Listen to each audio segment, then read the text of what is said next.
జగోరే జాగో అంబేద్కర్ జగజ్జననేత అంబేద్కర్ భవితకు మార్గం అంబేద్కర్ అడుగులకు ప్రాణం అంబేద్కర్ జగోరే జాగో అంబేద్కర్ జగజ్జననేత అంబేద్కర్ భవితకు మార్గం అంబేద్కర్. అంబేద్కర్ గారి 135వ జయంతిని మరి యానంగుట్ట సుందరయ్య కాలనీ వాసులు మరి ఘనంగా జరుపుకోవడం జరిగింది.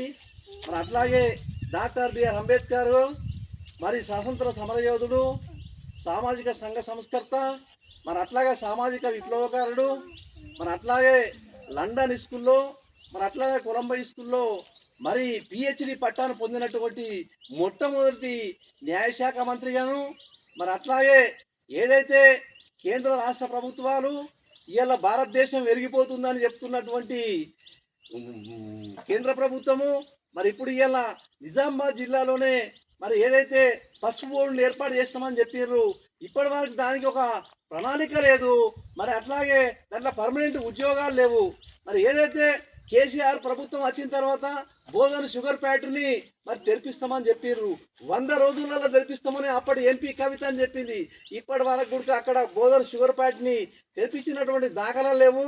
మరి అట్లాగే ఏదైతే నిజామాబాద్ ఎంపీ ధరవింద్ గారు మరి ఏదైతే విమానాశ్రయాన్ని జక్రంపల్లిలో విమానాశ్రయాన్ని తెరిపిస్తామని చెప్పారు, విమానాశ్రయం ఇంకా తెరిపించలేరు.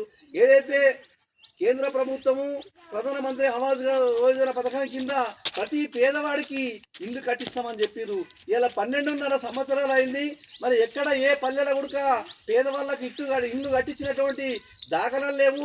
ఒకవేళ కట్టిస్తే ఉడక మరి బీజేపీ ప్రభుత్వము సమాధానం చెప్పవలసినటువంటి పరిస్థితి ఇలా ఉందని నేను సిపిఎం పార్టీగా కేంద్ర ప్రభుత్వాన్ని డిమాండ్ చేస్తున్నా.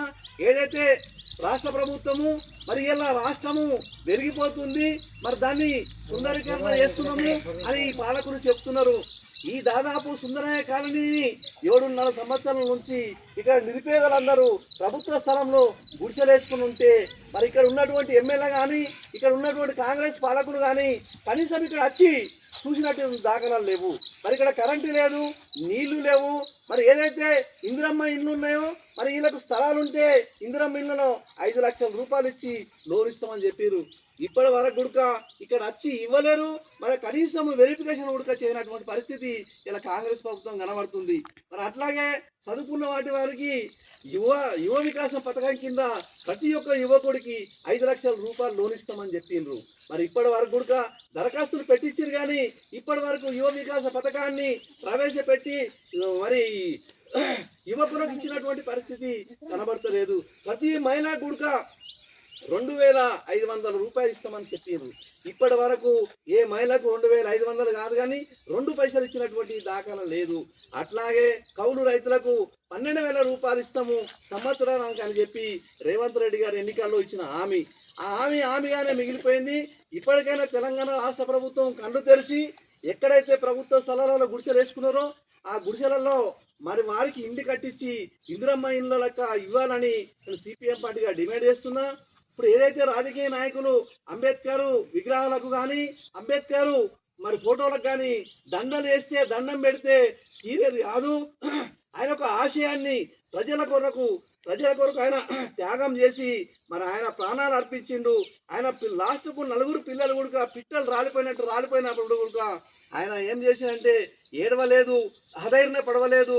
నా భారతదేశానికి నా ప్రజలకు నేను సేవ చేయాలని కనీసము ఈ ప్రతి మహిళా సాధికారత కొరకు అలిపెరగని పోరాటం చేసి తుదిశ్వాస ఇడిసేంత వరకు కూడా ఈ అంబేద్కర్ ఆశయాలను కొనసాగించాలి. మరి ప్రతి యువకులు ఉడక ఈ అంబేద్కర్ ఆశయాలను ప్రజలకు తీసుకెళ్లి ప్రజలకు చెప్పి ఆయన చేసినటువంటి పోరాట స్ఫూర్తితోటి కొనసాగించాలని నేను సిపిఎం పార్టీగా అందరికీ విజ్ఞప్తి చేస్తున్నాను.